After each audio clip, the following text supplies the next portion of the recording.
Hey guys, this will be our final Xmen 97 video today. Now, so we did rank the characters, now we're going to be ranking the episodes.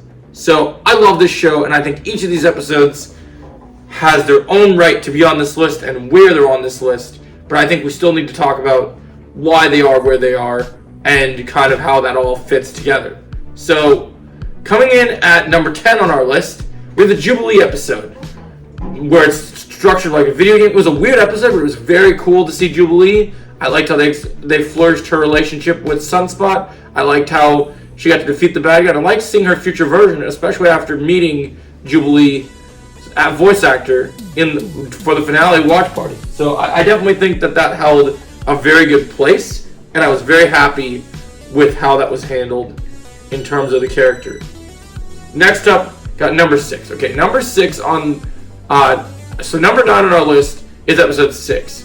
Episode 6 is the episode where we found out Charles Xavier was alive and we saw him in space and stuff, and he had a suit where he could walk basically, and then you had he has like his alien queen, and then also we had the second arc of Storm coming together with her powers and seeing her fly like Superman in her new classic black and yellow suit, which is cool. It was a good episode, nothing mind-blowing, but it's cool to see Charles was alive. I liked how Storm's arc concluded, but I'm just telling you that in terms of the stories of this season, these episodes don't even scratch the surface in terms of what we get next.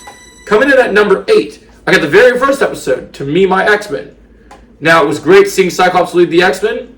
It was great seeing Wolverine in it and Gambit team up using the combos, using Wolverine's claws and Gambit's kinetic energy. Made through some deadly, amazing combos. And watching the X-Men kick ass and take names to the 90s theme was epic.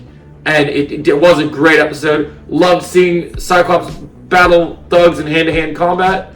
Loved how they saw the perspective of the world and how Magneto and Cyclops come together. And that's why we're going to go to number 7 on the list, which is number 2. We had the execution. We had the amazing arc starting where Storm lost her powers. Magneto starts to side against the politics, start coming into him. As a leader, he starts building his foundation, starts kind of trying to do things the right way, but then humans just won't listen, which we'll get into what makes him such a great character later on in the season.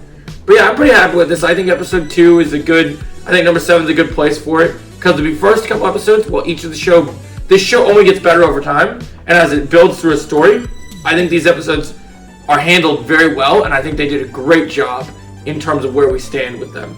Alright, coming in at number 7 on the list, we have the Rogue Revenge episode. We got to see Josh Keaton play a new version of Captain America connected from the 90s universe, showing in a lived-in universe, really showing where things go. Her tossing the shield and kicking ass and trying to find Bastion. Incredible writing here, incredible episode. Loved how it was handled.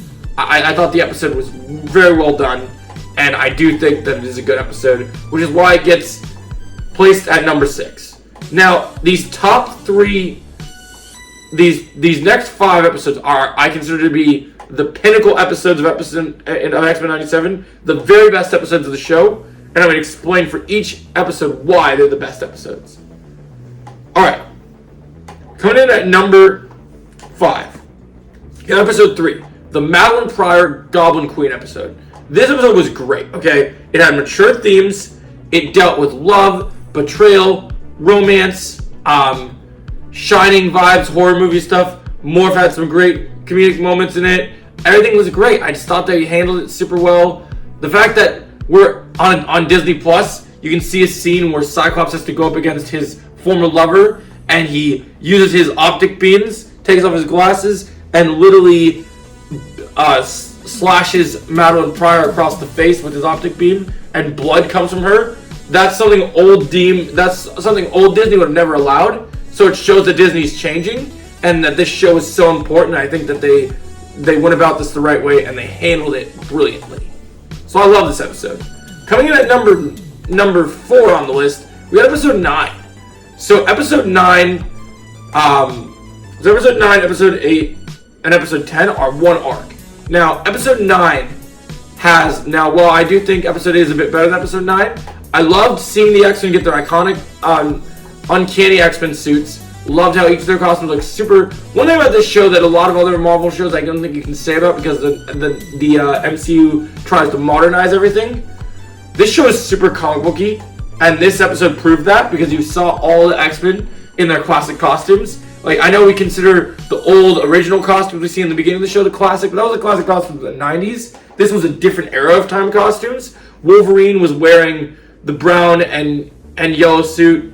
Cyclops was wearing a darker blue suit. Jean actually got an actual accurate costume where she wore green, but then also wore like goggles, so she had like a mask, which was cool. So everyone got iconic suits, and I love that. And we had the amazing cliffhanger of Wolverine having the adamantium torn from his body from Magneto. We went up against Magneto, and that was epic.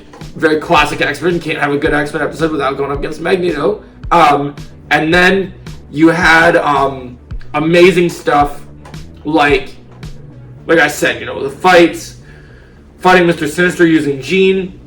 Super good stuff. Love episode 9.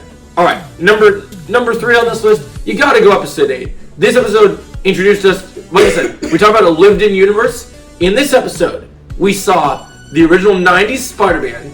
We saw Omega Red from the Weapon X program that Wolverine was in. We saw Baron Zemo from the Avengers days. We saw not only Baron Zemo, but then we ended up seeing we ended up also seeing Doctor Doom in this. So it's super cool. And you had Wolverine and Nightcrawler, two of my favorite X-Men, kicking ass and taking names against the Sentinels. This episode was the zombie apocalypse episode, where the Sentinels were treated like zombies. The woman that Beast was in love with was revealed to be a Sentinel.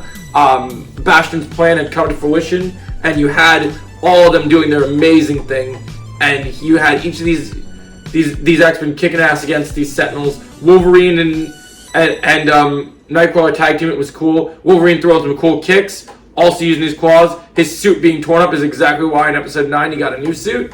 And I loved seeing the two of these guys working together. And I loved how it all came together. And Magneto going on his I was right path and absorbing power and doing the Dragon Ball over 9,000 thing, and also connecting to the Tree of Life Loki moment while all this stuff was happening was super cool, and built up the amazing next 2 episodes. And then, coming in at number 2 on the list, we have the finale, okay? What can we say about the finale? We talk about a lived-in universe. This episode took the lived-in universe concept and made it even better. I know people are like, oh, like, a lot of these things just do cameos for the sake of cameos, but this was meaningful cameos. So, in parts of this episode, while the world is falling to shit because of Bastion and Sinister, you see New York is under attack.